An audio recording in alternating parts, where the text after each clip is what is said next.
Everyone, thanks for joining me. Today we're going to start outside with some projects, but I wanted to show you something really quick.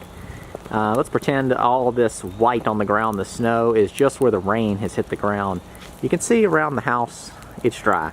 Reason for that is the overhangs I added. Originally this house had no overhangs on the gable wall and only maybe 6 inches on the eaves of the house. So by adding those, you get a lot of protection to a house. If you're ever renovating something, that is one option that you can do. It's a lot of work, but look how much better it makes the house look, as well as the protection you're getting.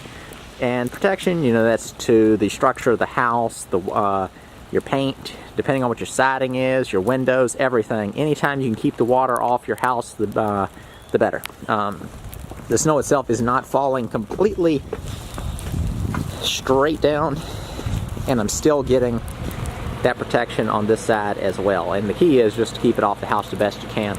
You can probably see the angle. So of course the snow is hitting it, but for the most part, still protected.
I'm behind the house and I need to clean all this up. So this is 3 or 4 trees that I've downed and dropped into the yard.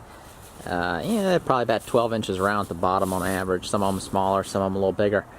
But it's a lot of mess. So if I cut all this up, I got to carry it all and throw it all over into the woods. So I'm going to use a gas-powered winch that I have and just trying to drag it all into the woods in sections and not have to cut it up. So I thought that might be kind of a fun thing to see, not exactly swinging a hammer or normal house stuff, but you got to take care of the outside of a house too. So let me go ahead and get everything set up and we'll get started. Everything is set up now. There's the winch, And the winch has an adapter plate to go onto a hitch that's hanging right there, that keyhole. I'll slip that on the hitch once it's going. Rope's right here, runs over to a tree with a snatch block, and then runs back over here where you see this yellow. So let's go check that out. So by using the truck as an anchor point and then hooking the pulley here, I'm getting a little advantage with the pulley, as well as sort of redirecting the pull to where I can be out there, out of the line of the pull, not over in the scrubby woods. And then that right there is a cone, just a skidding cone that's over the end of the log. There is a choker chain around it and hooked to the rope with that carabiner. So runs over there, then back over. So I'm gonna get the tripod set up, and I'll probably film it over a couple log pulls to kind of give you the idea of what's going on.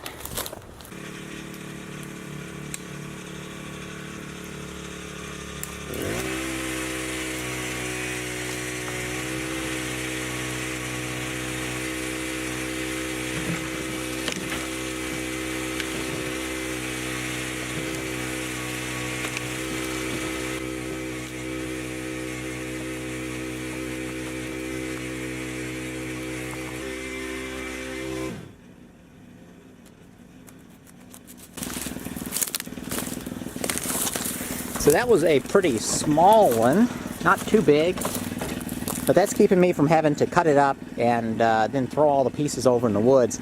And what I'll probably end up doing with some of this stuff is pulling it over here, then cutting it up where it is, but I'm just trying to avoid having to haul it all.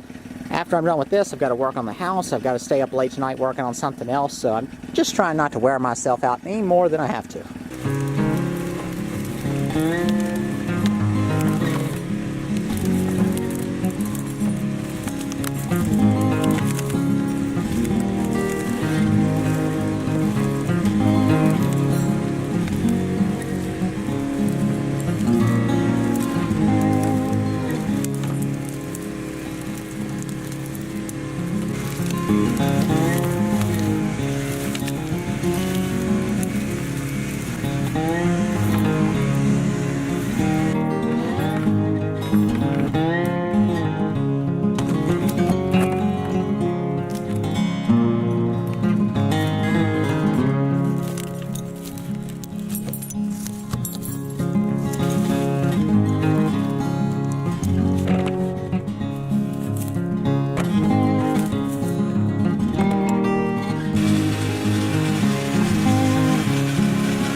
Let's go take a closer look at the total of what the machine pulls. Here's a look at the back of the house.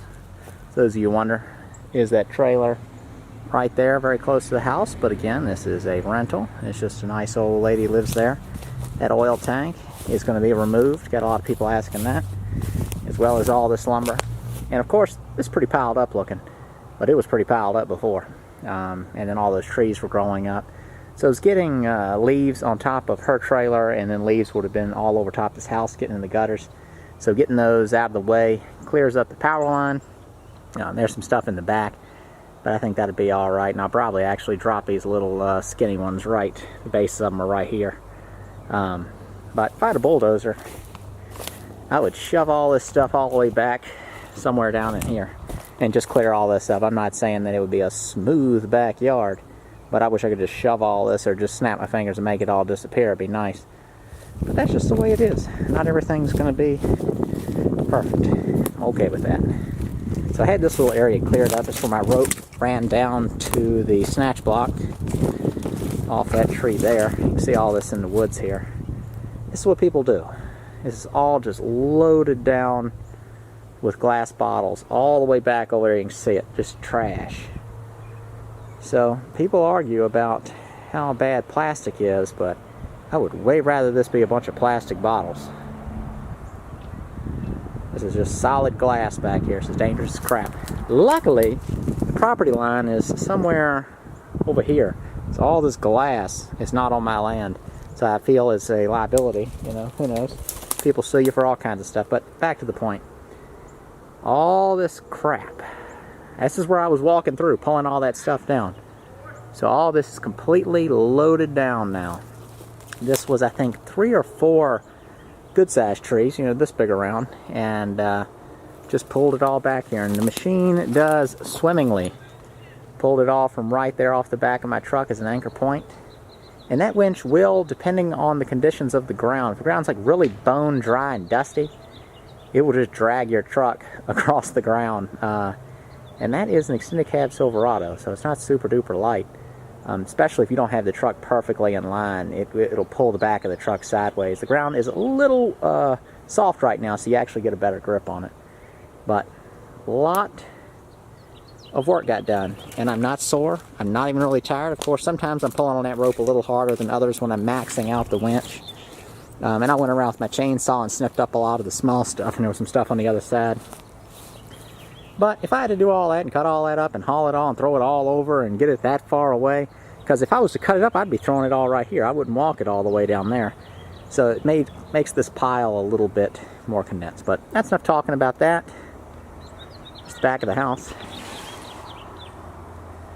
Little awning thing. Got the sheet metal laying on the ground right there at the corner.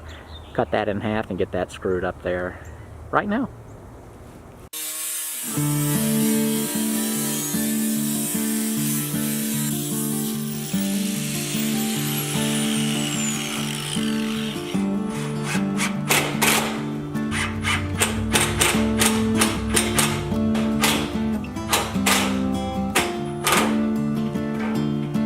My new window showed up from Lowe's, and that will be going in this window opening here in the kitchen. So people have been asking what the deal with the window is, and all along it was going to be, it was repositioned. It used to be longer this way, so I resized it to where it would be centered over where I wanted the sink, and that allows space for a refrigerator. And so that window is 47.5 by 23.5, so basically a 2 foot by 4 foot window. It has a flange. It will mount on the wood on the outside. See, there's the framed wall, then there's the rough opening. It'll mount in the rough opening, and then I'll trim over to it on the inside with some sort of wood, and on the outside I'll do it the same as the other windows with the treated decking boards.